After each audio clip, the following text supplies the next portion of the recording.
Welcome to Building the Future, hosted by Kevin Horick. With millions of listeners a month, Building the Future has quickly become one of the fastest rising programs, with a focus on interviewing startups, entrepreneurs, investors, CEOs, and more. The radio and TV show airs in 15 markets across the globe, including Silicon Valley. For full showtimes, past episodes, or to sponsor the show, please visit buildingthefutureshow.com.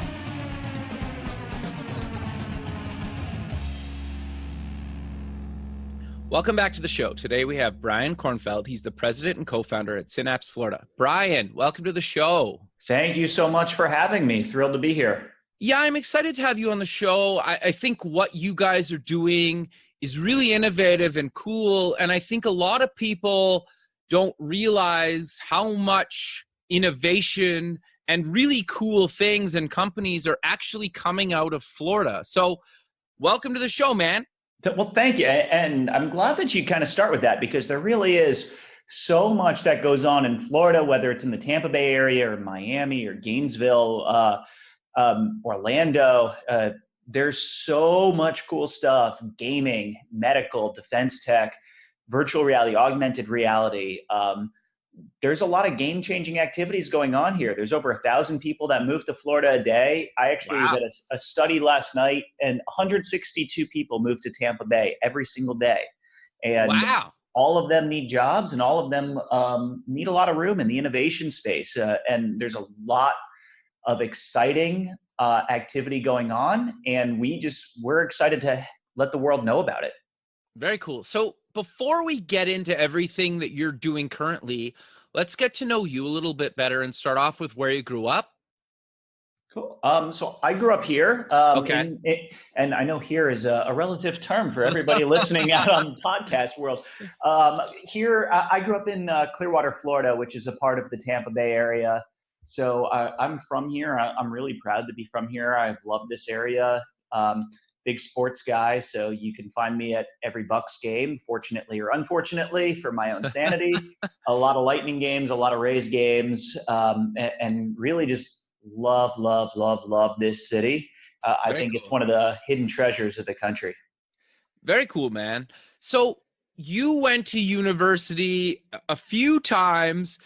Walk us through what you took in university and why. So when I was growing up as a kid in the 80s, somehow, for some unknown reason, my parents let me watch the movie Top Gun when I was really young. Sure. To the point that I actually remember, I think it was my 7th birthday. I got a cat for my birthday, and I named him Maverick. Nice. And so I fell in love with airplanes at a very early age. And I came from a medical family. My dad was a doctor. My mom was a nurse. My grandpa was a dentist. It was a little bit of a transition just in the family in itself, but I fell in love with this idea of engineering and aircraft. And I didn't even know aerospace engineering was a thing until I went up and I looked at the University of Michigan in Ann Arbor, and they had a whole building for aerospace engineering. And in the back corner, there was this airplane, and it was a student-built airplane, student-flown for a student project in a national competition. And right there, I was hooked, and I knew that was going to be my next path, what I wanted to study, what I wanted to learn about.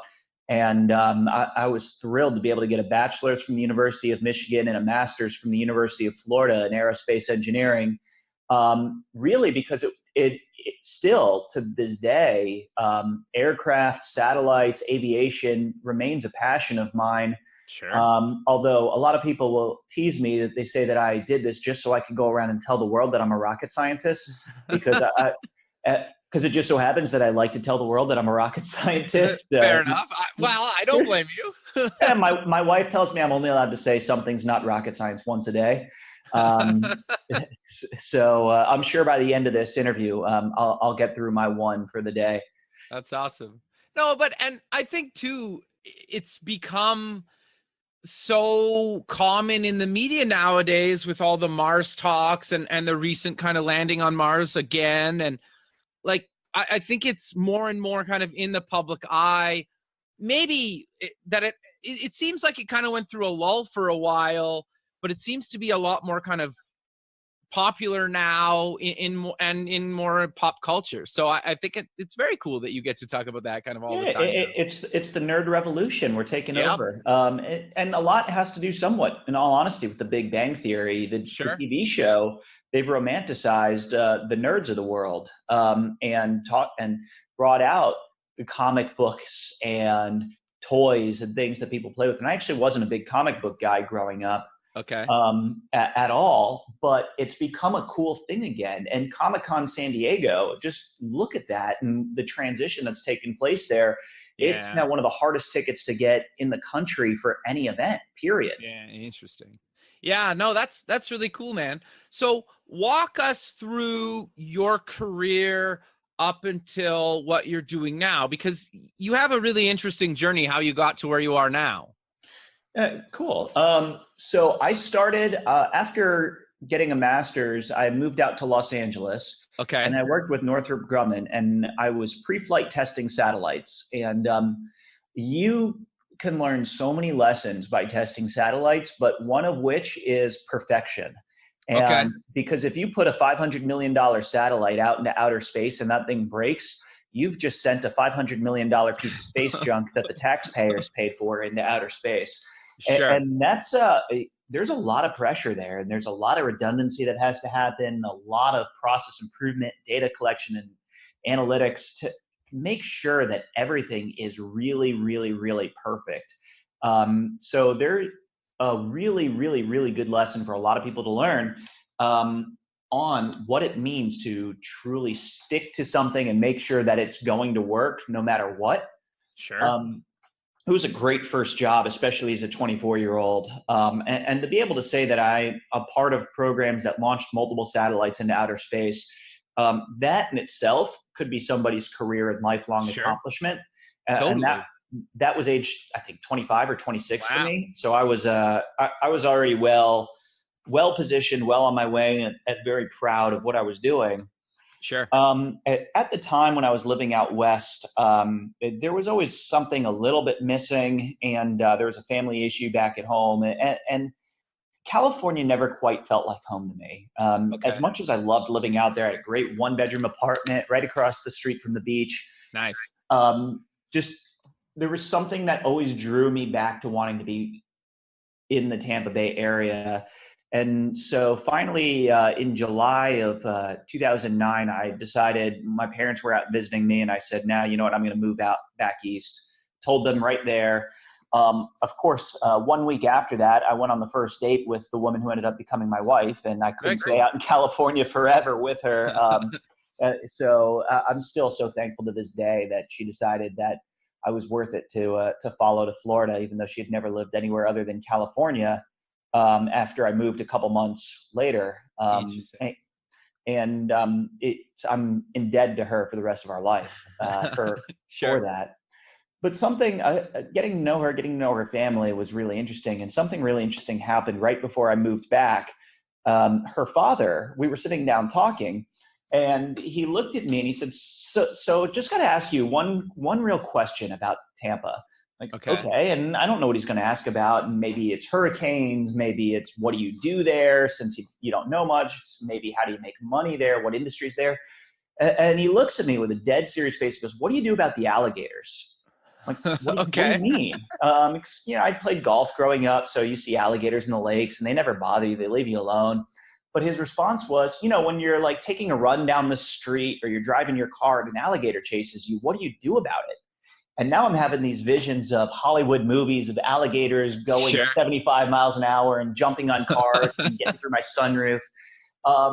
But that really was an eye-opening moment to me, because I noticed that's the way people think of Tampa and Tampa Bay. It is, Interesting. we get chased by alligators down the street. And this is 2009. This isn't like the 80s, when it's not like there was a ton of TV. And right then and there, I almost thought about myself in a way of, what can I do to change the world's view of Tampa Bay? And how Interesting. can I leave my mark? And how can I be a part of this? And I didn't quite have the answers then and at that time. But it was always a challenge in the back of my head that I always wanted the rest of the world to know that we're a lot more than retirees, hurricanes, and alligators. Sure. And so, But but sorry to interrupt you, but it is kind of cool not being from Florida, but I've been to Florida many times. When you're driving down the highway, that there is like alligators on the like side of the road in the ditch, just there's like water or something. of That course, is it's really cool. And they right? look like big tires sitting there. Yeah, You don't yeah. realize it at first. Totally. It's part of our aura. It's part of Sure. what we have here that well, other places in the world do have alligators, but and they're not going to bother you as long as you're not swimming at dusk in a lake and you're treading Sure. water. There's a lot of safety tips, but if you're just walking down the street, you're not going to get chased by an alligator. But yeah, you can drive up to a bunch of lakes, especially on a cold but sunny day, and they'll just be sitting right out on the banks on the side of the lake, leaving the world alone and tanning like everybody else does at our beaches. Very cool. So walk me through what exactly is Synapse and how did it come to be? Yeah, so I'll go through the story of how it came to be, and that'll drive right into what it is. And so, Perfect. and even more of my transition too. Okay. So when I came back here, I was working for a small defense company, and the defense company just was struggling in the 3 years that I was there. So I then left, and I went to Nielsen, and Nielsen is the big data ratings company, most known for the Nielsen ratings. I was accepted into an executive training program there. At the time I was doing my MBA. It was a 2-year rotational program, a very cool opportunity. And after 2 years, graduate and become an executive. After 2 weeks of being in this program, I was in training, and the trainer was talking about process improvement and how you do data-driven decisions by guess and check methods. Okay. And I told him that doesn't make any sense. Why would you use guess and check? It's data-driven decisions. Don't you use the data to help get you to the decisions? And his response was, well, if you go fishing and normally you find fish in the back left corner of the lake, are you going to go and drop your line in the back left corner of the lake first? To which I responded saying, well, what if you're only allowed to drop your line once? Are you still going to go to the back left corner of the lake first? He was like, yeah, absolutely. I said, well, what if your family, feeding your family is dependent on it? Are you still going to go to the back left corner of the lake first? He said, yes. And I said, that's nice. I'm going to go to a tackle shop and a dive shop. I'm going to get a mask, fins, snorkel, and a spear gun, and I'm going to make sure I have that fish. And good luck on your 50% of feeding your family. Interesting. The next day, and I know that makes me sound a little smug, but there's something to that, and something to being able to have open discussion and not thinking that, okay, I'm the trainer and it's my way or the highway. That it really just, it didn't work. And the next day I had a senior vice president tell me, you're not going to get along here. I'm like, what do you mean? He's like, you are way too apt to question authority, and that does not fly in this business. And honestly, that doesn't fly by me. I don't really want to be a part of that. I like being in places that we can challenge each other. I like being in places where we can grow. And it's not, and I actually got told this by an executive at Nielsen. I was told that Nielsen really runs by what's called the HIPPO culture, and HIPPO stands for highest paid person's opinion. And that's just it. That doesn't fly with somebody with an entrepreneurial mindset. So, well, I don't think that really flies necessarily in kind of the new modern world. No, not at all. There's a lot of people who that rubs the wrong way to, and and so all this whole time it was all right. Let's make sure that I'm doing the right things and setting myself up accordingly. In the meantime, I'd always had a ton of business ideas. Okay. And never thought to launch them. One was concerts at home and other methodologies for advertising. And one business idea and one concept always stuck with me in terms of regret. And this was back in 2008. I was living out in California at the time. I was up in New York, though, for a wedding. And I had taken the red eye in. So I was around New York City for the day and needed a ride out to Westchester to get to the rehearsal dinner. And my friends were giving me a ride, texting me saying, hey, where are you? We need to leave. Okay. My response to him, and I wish I had saved this text message, but it was back on my BlackBerry before iPhone existed, was, I wish there was a way. I can't get a cab. I wish there was a way on my phone I could point on a map, say where I am, and have a cab then directly come to me and pick me up.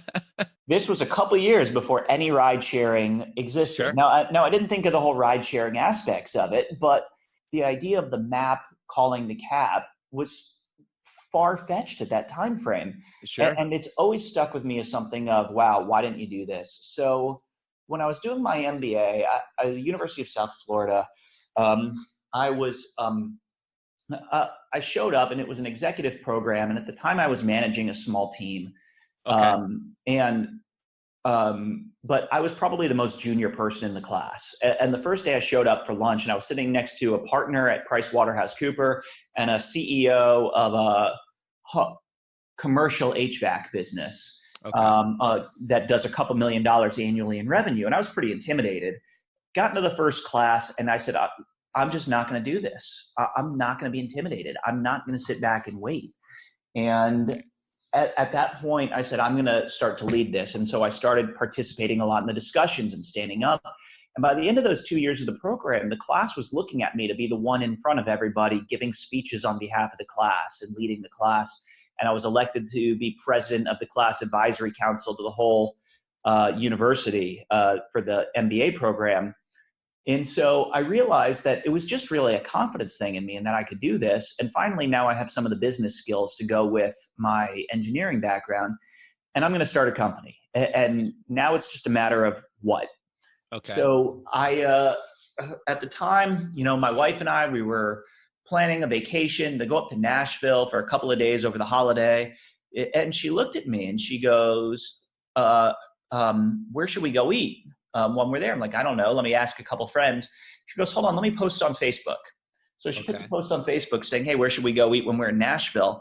And I said, hey, Marcy, why are you posting that on Facebook? Why aren't you going to Yelp or TripAdvisor or any of the other resources that could get you answers a lot faster? And her response was, I trust my friends more than I trust the general public. And that hit it right there of what the first business that I wanted to launch. So I conceptualized a personalized recommendation engine. And this recommendation engine would help get you what restaurants you should go to and where you should stay and what doctors you should reach out to and contractors and so much in the entertainment space of things to do that you would get from your friends or friends of friends in an automated fashion. And that way you could actually have those follow-on conversations of what that should look like and why, and where you should go, and your friends would be the ones providing it. Really good idea. Terrible execution in the way that I launched it. And I'm always happy to celebrate this as a colossal failure. And I like talking about this because there was a ton for me to learn, and I did not use the resources that were around me to learn enough or talk about UX in a better way. It was all just based off of my own trials and tribulations and going for it and trying to figure it out on my own and not building a team. And I wish I had done things a little bit differently there, but at the same time, I'm really happy that I didn't. But one thing that did come out of it in a positive spin was when I first went to go launch, I talked to a couple of my friends who were successful in the startup world, and they told me it was going to cost me $150,000 to build this. Wow. And I just said, nope, don't have that. Kind of got discouraged. But then I said, you know what, there's got to be a better way, put my mind at work, and I figured out how to build it for $7. Like, wow. All right, that's a nice discount. And did you offshore it? It was actually, I didn't want to do the offshore thing on its own because I'd heard so many horror stories about offshoring. Sure. So I ended up doing a mix of onshore, offshore, where I had senior developers onshore and junior developers offshore. Interesting. And so that's how I was able to really cut down the cost, because about 85% of the work really could be done by junior developers. And if I could find two junior and one senior developer who could work together and who could make this all happen, that's how it could really come together. And so that then got me into wanting to start a software development company because I knew there was other people like me who had great ideas but didn't have $150,000 to get them to market. And to me, having been the person with ideas that I didn't take to market, I've always found that to be tragic, letting those ideas die. And I wanted to enable the community to really, really be able to get those ideas to market. So I launched my software development company, was profitable from an early state, and started to meet a lot of people. And it really started to become its own little incubator, because what I realized is a lot of people have ideas, but they also have this concept of build an app, become a billionaire, build an app, become a billionaire, build an app, become a billionaire. And that's just not reality. And that was a hard thing to explain to people, is there's a lot of work that has to go in between when you first launch and when you first build something to when you start to get money. And not everybody these days is going to get money by advertising and ad revenue. It's just not the way of the world. So I really helped people build and grow some businesses and get them off the ground. And that helped me learn very quickly some really cool things about building businesses and how to build and run startups, and a lot of really great lessons and how to build teams and how to capitalize on your own weaknesses. So there's a lot of great things to learn, and there's a lot of great ways to help build the business. At the time, though, the Tampa Bay market was still very disconnected, very disjointed in terms of startups. And a lot of the conversations I had were showing me this, that there was a lot of questions. And I kept wondering why Tampa Bay was not being compared to on the same level as, say, Austin, Boulder, Nashville, San Diego. It was actually being ranked nationally behind such powerhouses as Iowa City, Lincoln, Nebraska, and Tulsa, Oklahoma. And no offense to those cities, but in my mind, I would think that Tampa Bay is a larger market, and it is a larger MSA. And so I was wondering why we were not getting more credit nationally in terms of entrepreneurship. So that's when I really started digging in and diving into some research in the innovation space, and trying to figure out what was wrong with it. Right then, there's sometimes where stroke of luck and serendipity takes place.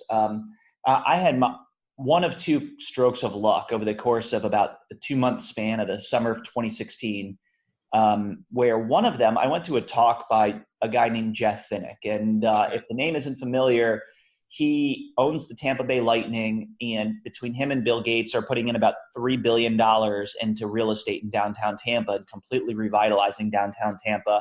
Look up Water Street and what's happening. It's amazing. It's going to be Tampa's first 5-star hotel and offices, a whole live, work, play area.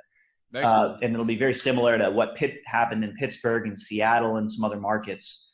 So I went to hear him talk, figuring it was going to be a lot about real estate and hockey, being a hockey fan. And he talked for 20 minutes about this idea of an innovation hub. And I kind of said, I got to help some way or another. I got to help. So I went up to him, I asked him, hey, is there anything I can do to help out? I'd love to share with you some of my findings being in this market.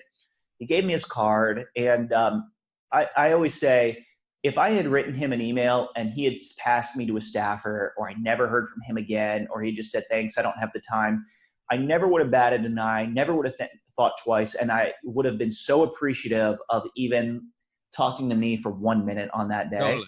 Yeah, very cool. But so I sent him an email. I waited 3 days to send him an email, like a guy meeting a girl. You wait 3 days before asking her on a date. I ended up waiting 3 days, and he wrote me back within an hour saying, let's sit down and have a meeting. And right there, it was just like, okay, now the work's got to begin, and now we got to really do the research on this. And actually, his assistant then reached out to me and said, and asked me, hey, do you have an assistant that I could work with? And I really debated creating an email address for my wife to pretend to be my assistant, just so I looked a little bit more professional and further along in what I was doing. But instead, I went with, nah, this meeting's too important. I'll plan it myself. So that makes sense, though. Like, it was smart. It was a quick one. Very happy behind that one. So that's when I really started doing research, though, and what we could do better. And the fact that we weren't necessarily focusing on our core industries, and people weren't building companies for customers, and the corporations needed to get further engaged that were already here. And the talent just isn't connecting well, and the investors aren't connecting well with the potential investments. And so he took that and went away. And we've kept in touch since. But at the same time, about 2 weeks after that meeting, I got invited by a camp friend to a 4th of July party Okay. at his father-in-law's house. And I knew his father-in-law was a successful entrepreneur in the area, but didn't really know much about him. And so we started talking, and as it turned out, he was now running a local crowdsourced investment fund. And Okay. he was wondering why it was so hard for, as an investor, to connect with the right investments. And he was doing the exact same research that I was, but from the investor perspective. And immediately I said, that's it. Like that, there we go. Right now, we're doing the same thing. Let's join forces. And that gentleman, Mark Blumenthal, is my business partner now with Synapse. And that first 30-minute meeting that ended up lasting 2 hours, where we were drawing out on a whiteboard all these possibilities and places we could go and things we could do, but really focused on how do we build this community and how do we make this happen for the community, and how do we really enable the community to grow to a business success that they haven't seen before. And that meeting right there was around the July, August 2016 timeframe, just set a course towards where we are today that we have not turned back from. It's been so exciting. It's been so fun to be a part of this. And we've learned so much along the way. But what we've seen is if we can enable the connections, we enable people to share what they have and to connect to what they need and help guide people and give them a logical next step of where they should go and what they should do, that there are so many resources here, especially in the state of Florida, in a business-friendly state, and in a state where there's some amazing innovation, game-changing innovation, like magically going on down out of Miami, Right. Yeah. that there's no end in sight for what we can do. Sure. And all it's going to take is a little bit of framework and a little bit of oomph and people to rally around one organization who can really help be the center of this and be that guide of this. And that's all we want to do. There's the saying, the rising tide lifts all boats. If we could just be the tide, it makes everybody in this community that much stronger. Yeah, no, that makes a lot of sense. And that's really cool. But I want to dive deeper into what exactly you guys are doing, because sure, it's for the local community, but I think anybody that would go to any of your events or the summit would benefit whether they're in the area or not. Fair to say? Yeah, at 100%, absolutely true. So diving into it the next level, one of the things that we did, and one of the pieces of research that we did, or that we got, was this article called The Power of Five from Ernst & Young. And it talked about how there's a framework behind these innovation communities. And a lot of people don't realize that. They just think Silicon Valley's there because Silicon Valley has always been the most innovative community in the country. But really, if you think back, before Silicon Valley existed, the most innovative community in the US was Detroit. And Detroit hit bankruptcy. It hit rock bottom a couple years ago during the recession. So Silicon Valley is not always going to be Silicon Valley, but there's a reason it's there. And what this article talked about is the power of five. It talked about these five personas of the ecosystem, and that there's five different groups that really make an ecosystem thrive: the entrepreneur, the investor, the educational institution, the government, and the mature corporation. And they all have very specific roles, and they all need to do the right thing. And if they work together, and then they all provide each other equal value.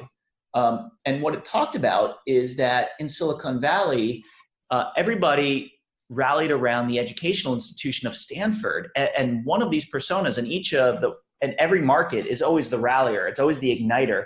And so Silicon Valley, really people came around Stanford. And in Boston, it was MIT and the educational institutions, and Harvard.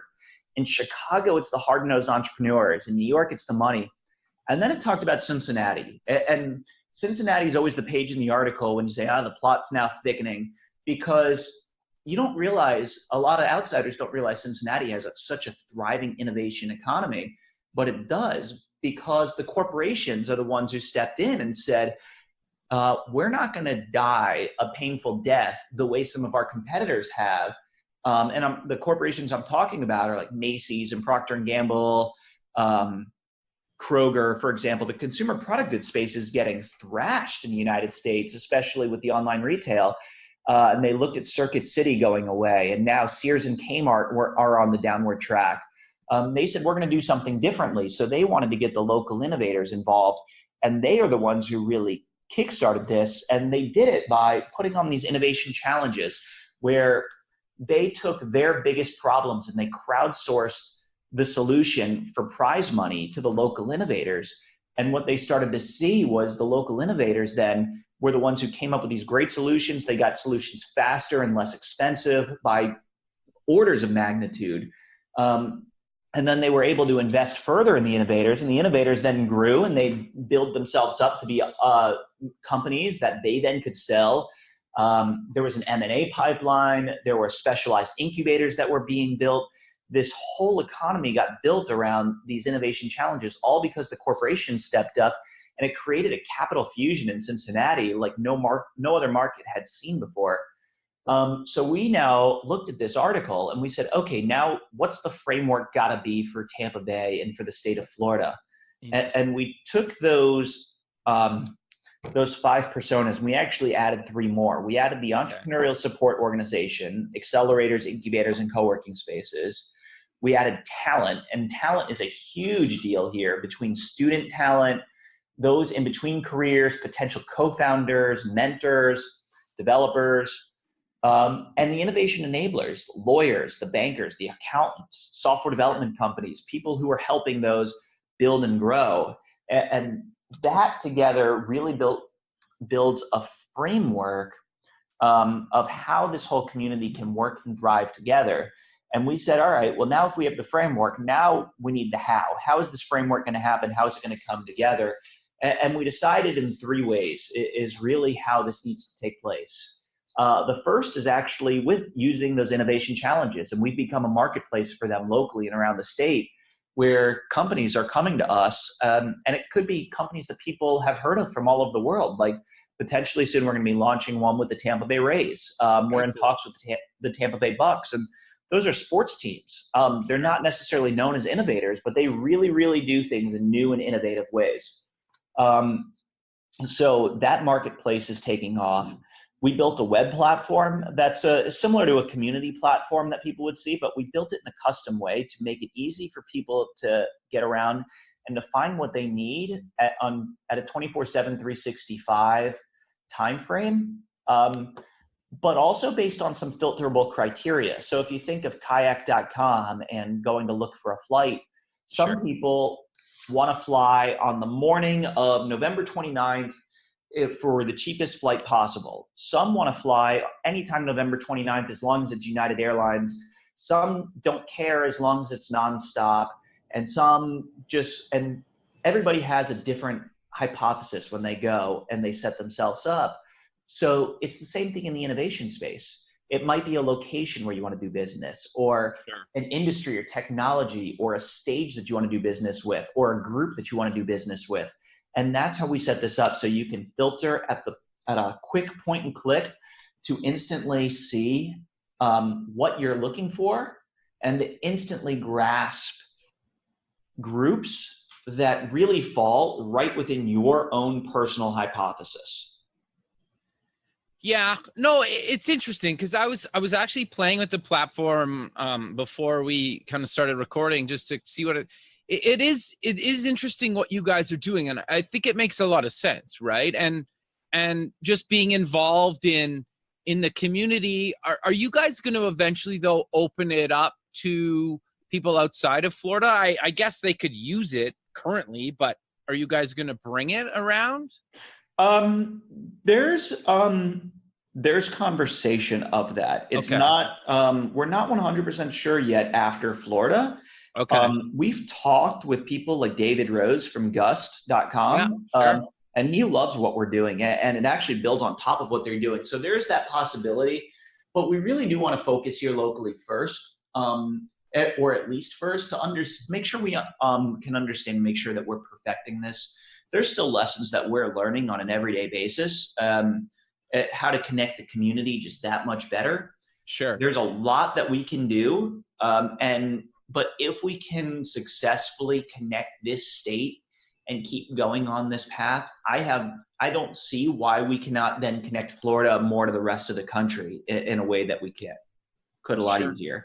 No, that makes a lot of sense. I guess the thing that's always been interesting to me is the geographic boundaries. I get it. Obviously, it makes sense. But in a lot of cases, especially with startups, they're almost irrelevant, right? You and I are talking right now, and we're in two different countries, and it doesn't really matter. We could be down the street. We could be in the same office building. It doesn't really matter. So it's interesting because I think a lot of the stuff that you guys are doing with anything, including the platform, could be useful to people inside and outside of Florida. So I think it's cool if eventually you guys move it outside of there. But I get what you're trying to do. Like, makes sense to focus on your core mission inside of Florida and then move it out. Makes total sense. And we would love it. We don't see why not. They're really, Yeah. It's 2018. It's almost 2019. Like, we're not in the days of HAL and 2001: A Space Odyssey anymore. We're not in the days of the Jetsons. I mean, we really can connect virtually at the drop of a penny and no cost to do business anywhere in the world. There's a lot of very cool opportunity for us. Sure. That we can take advantage of and that we should take a lot of good advantage of. No, it makes total sense. So you guys do a bunch of events throughout the year, but you guys also have the summit coming up. So do you want to talk about the different types of events and the summit that you guys kind of do every year?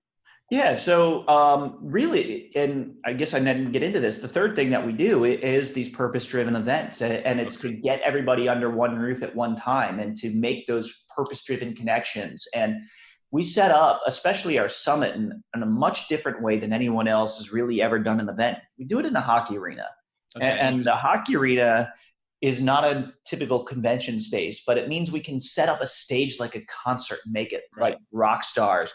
It means that we can have a different type of exhibition. It's more around the arena, not on the floor, but around the concourses. So you're going around in a loop where people are running into each other and having those day-to-day collisions that you might not necessarily get everywhere unless you have a very central downtown that people are walking by all the time. Right. And we saw a ton of success with our first event earlier this year in March in 2018, where we had multiple companies get investments. We had people get jobs. We had students get placed. We had people get customers. But the coolest thing that we saw on the needle getting moved is we had people inspired to move here because of that. And that's not something that takes place all day, every day. And so that really was an eye-opener for us, that something special is now happening. And people were really motivated by the thought leadership that they heard from our stage, whether it was the CIO from IBM or Jeff Vinnick himself, or the CEO of a company called ConnectWise, a local billion-dollar company, or the CEO of Hyperloop, a company that's doing 700-mile-an-hour trains based out of California. But now, because they came here, they're doing case studies on potentially building one between Tampa and Orlando. Interesting. So some really, really, really cool things, some amazing outputs take place out of that. We're doing it again January 23rd and 24th, 2019, back at Amalie Arena. If anybody's interested listening to learn more, check out synapsesummit.com. And that will get you all the information that you need. Especially those of you up in Canada, if you need an excuse to come to Florida in January, this should be it. Fair enough. we're really excited. The first year we did this, we aimed to have 1,500 people and 100 exhibiting tables. We ended up with almost 3,500 people and 257 exhibiting tables around the arena. Wow. A lot of early stage startups, a lot of companies that we just said, hey, come show off your tech, like show off the cool stuff that you're doing, put it on a table. Let people put on your virtual reality headset. We theme the corners based off of our core industries like defense tech and blockchain and fintech and AR, VR and AI, healthcare. We had a lot of really great outcomes from that and a lot of good excitement. And we're really looking forward to taking it to the next level and having 5,000 people and having 300 exhibitors and more. The bigger we can make this, the better. One of the cool things about doing this in a hockey arena is there's 19,000 seats. So we have plenty of room to grow. Sure. Yeah, fair enough. Yeah, interesting. And yeah, well, no, you're right, because that's the thing, right? Is at some point, most conferences almost have to stop selling tickets because they run out of space. But obviously, you guys, it's almost a non-issue, right? Like, obviously, you could potentially get that many people, and that would be awesome. But you have a, like you said, you have a ton of room to grow. No, that's really cool. So walk us through maybe a little bit more of the other events that you guys do throughout the year. We do other events, whether they're networking or thought leadership events, co-promotion of other events that take place. We're just a part of the community. We really want to make this community engaged 24/7, 365. It can't just be one event. We partner with organizations that put on Tampa Bay Startup Week, which is a week of free events for the earlier stage entrepreneurs, and Startup Weekend, which is a long weekend of from Friday to Sunday, where on Friday people come up with ideas for companies and build teams, and by Sunday they have working prototypes. Very cool. There's a ton of cool things that go on, and as long as the connections are happening, and as long as we can find ways to get people to learn and to find out about the great things that take place, and there's education involved, we are a part of that. And some of them we're putting on, and some we're sharing with other local organizations who are just doing a phenomenal job themselves. No, very cool.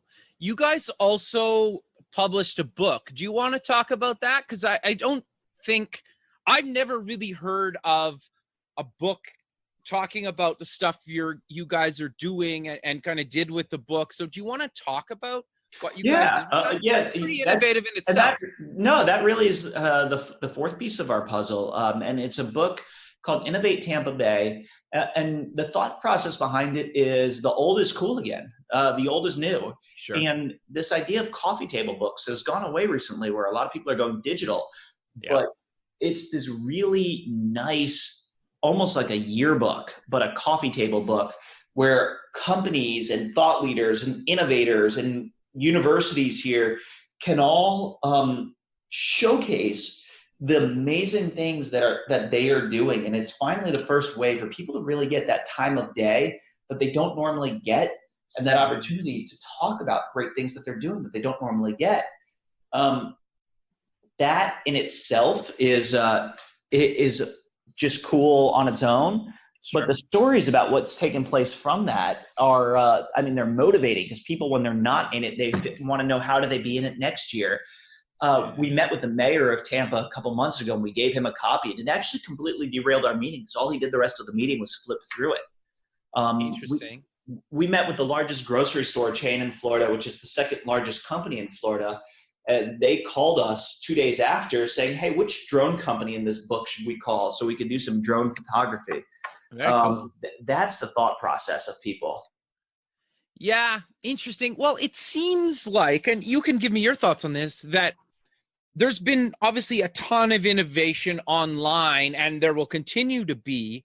But I think, and maybe it's not the next wave, but it's one of the up and coming waves, I think, is actually going back into the physical world. People, I think part of the problem now is, like, you load up Netflix or something and you could spend 30 minutes just trying to figure out what to watch, and then you just give up and go do something else. Where if you get a physical copy of something, you're way more likely to spend the time and effort and kind of check out and totally focus on that physical thing. Or another good example is Amazon going back into the physical world with their Go stores, right? And so what are your thoughts on that? I personally love it. I think there's something that, we started to miss for a little bit over the course of the last 10 years, and going too digital and going too much into the social media world, and everything has to be right away. Now, there's some great things about it, and there's great ways now to get news and to stay connected with people that you never had the opportunities to before. But also, if you think about it a little bit, I was watching a TV show called Hard Knocks, where they were chronicling the Cleveland Browns in preseason, the football team, and a player in there was talking to other teammates about Instagram. He was like, you realize if you spend 2 hours a day on Instagram or on social media, that means you're spending 1/12 of every day on social media, which means you are spending 1 month out of every year on social media. So Wow. 1 month of your life you are taking and giving to social media. Now, Interesting. that when you just think about that statistic in that way, and I'm guilty of it, but I will be the first one to say that I'm 100% guilty of it myself, and I always kick myself a little when I say that. Um, but to get out of that realm and to actually get more into the personal realm and start having those personal conversations and something that's physical and in the space and some type of real heart to heart connection, you can't get that necessarily over Facebook or over Instagram Yeah. or over Twitter. And that's always something that I encourage with a lot of people. No, yeah, it's interesting, right? Because I don't know, like I'm a bit torn about social media. Obviously, I do it for the show, but you're right. You can get sucked into that. And I think if people spent the same amount of time they did on social media to actually doing their own company or chasing their own passion or putting it into a hobby that they enjoy, I think they would be better off. And I'm not saying that's always the case, but I think you don't realize how much time you don't necessarily waste is probably the wrong term for it, but you don't understand how much time you put into things until you kind of objectively look at it for an entire year. Like if you freed up an hour a week or 2 hours a week to work on something like a hobby or your own company, you'd actually get quite far within a year. Sure, you're probably not going as fast as you'd maybe like to, but you could still build something, right? Is that kind of what you're getting at as well? Yeah, absolutely. I mean, you just hit the nail right on the head. There's many ways, a lot of things that people can do that we can build things, and just getting out of sitting in front of a computer all day is step one, or your cell phone for that matter. Sure. Well, and I think it also gives people the ability to go out to events and network, and you guys are doing a bunch of events obviously in the summit. Go to those things, right? Like meet the actual people that you look at their photos every day. Yep. And that's always one of the first steps that I give to people. And a lot of people are telling me, what should I do? And it's always just try. Yeah. Do something new, get out somewhere new, talk to somebody new. What's the worst that's going to happen if you talk to somebody new and you introduce yourself and they don't necessarily want to meet with you? And going back to my story with Jeff Vinnick, what was the worst that was going to happen is he was just going to either say no, Yeah. or he was not going to respond. And I'd be in the exact same place that I was in 1 hour before, or a day before, or a month before. Yeah. But one conversation, just going up and getting the umph in me to go up and say hi and introduce myself and give a quick elevator pitch on what I'm doing. It changed my life, in all honesty. And I've told him that afterwards. In the last few months, I've gotten a little bit of recognition, and I sent him a thank you note about it because it was just so nice of the things that he had done that really changed my life, just because he responded to that email and he said, let's have the meeting. And that's a way that it's just a lesson in itself that it would not happen without even taking that shot. Yeah. Yeah. Well, what's that famous quote? Like you miss 100% of the shots you never take. The Wayne Gretzky quote. Yeah. Yep. Right. And the other thing too is I've had other people on the show and I've done it myself where I've reached out to somebody and that, in all honesty, probably shouldn't have written back to me because their time was way more valuable. Right. And I will openly say that. But they took the time, and I've had it where you reach out to somebody and they've spent 20, 30 minutes on an email back to you about whatever you asked them for, right? Or I've had them meet up with you, and it sounds like obviously you've had the similar kind of experience. So you never know. Sure, there'll be people you'll reach out to and you never hear back from, but that doesn't mean you should stop and give up and never keep trying. You never know what will come of it, right? You just never know. You don't know what's going to happen next. You don't know who's going to say yes, and nobody can say yes to you if you don't give them that opportunity. A lot of people are afraid of failure, and it's the human psyche. The way the human psyche works is we think negatively better than we think positively. Totally. But you really should try to think of it another way, is try to enable success. And back, one of my I'll call it previous lives, did a little bit of poker playing like everybody else did back in the mid 2000s. Sure. And was teaching my dad how to play. And he was always like, oh, well, I don't want to do that because I'm afraid to lose. I'm like, well, if you're afraid to lose, you're never going to win.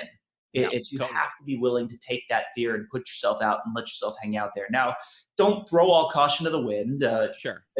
Different people have different risk assessment in them. I always like to do strategic risk or calculated risk and Sure. to what I'm comfortable with. But an introduction, networking, having a conversation, a follow-up email, a handshake, a hello, a phone call, no one's ever going to hate you for doing that. Totally. I 100% agree. And I don't think failure has to be such a negative thing. It always comes across like, oh, I failed at this. It's like, well, but it's chances are your failure isn't life ending, right? It's just, okay, you tried this one thing, it failed, but you learned something and you tried something else, and you might have to try 5 or 6, 10, 100 things before it actually works. But why is that bad? Right. I never understood that. Yep. And that's the entrepreneurs who are successful. Those are the ones who have failed, and then they failed, and then they failed, and then they failed, and then they failed, and then they failed. Yeah. And they kept failing until they don't even remember how many times they've failed, right? Like, it's been so many.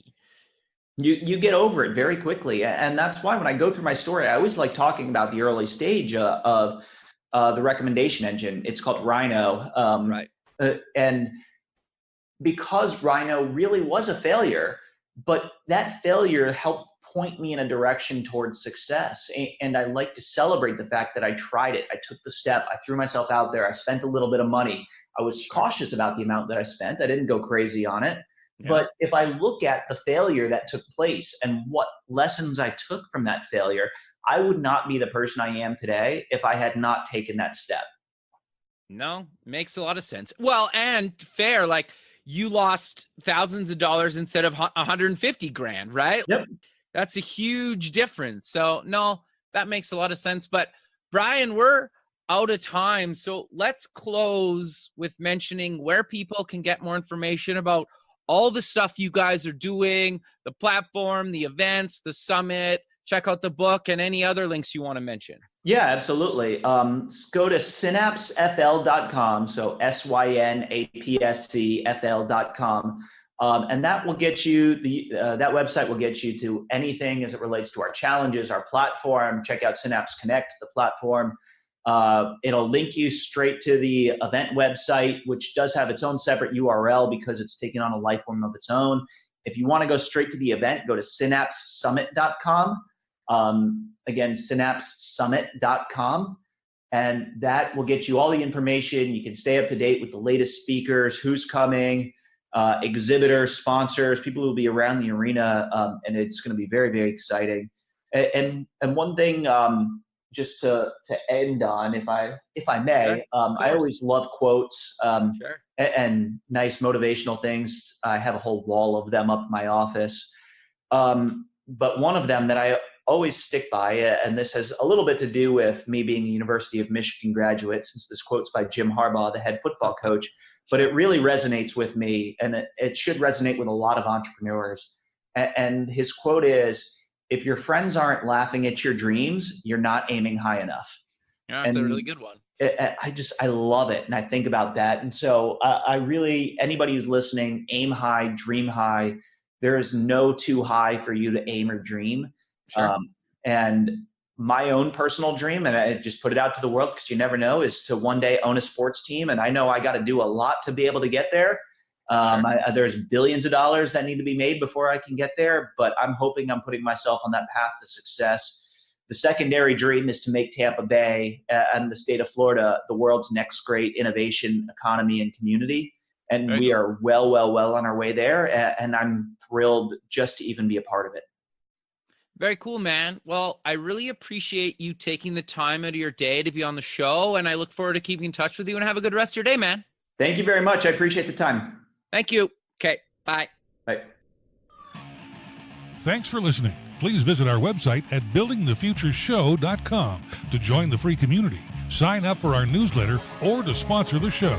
The music is done by Electric Mantra. You can check him out at electricmantra.com and keep building the future.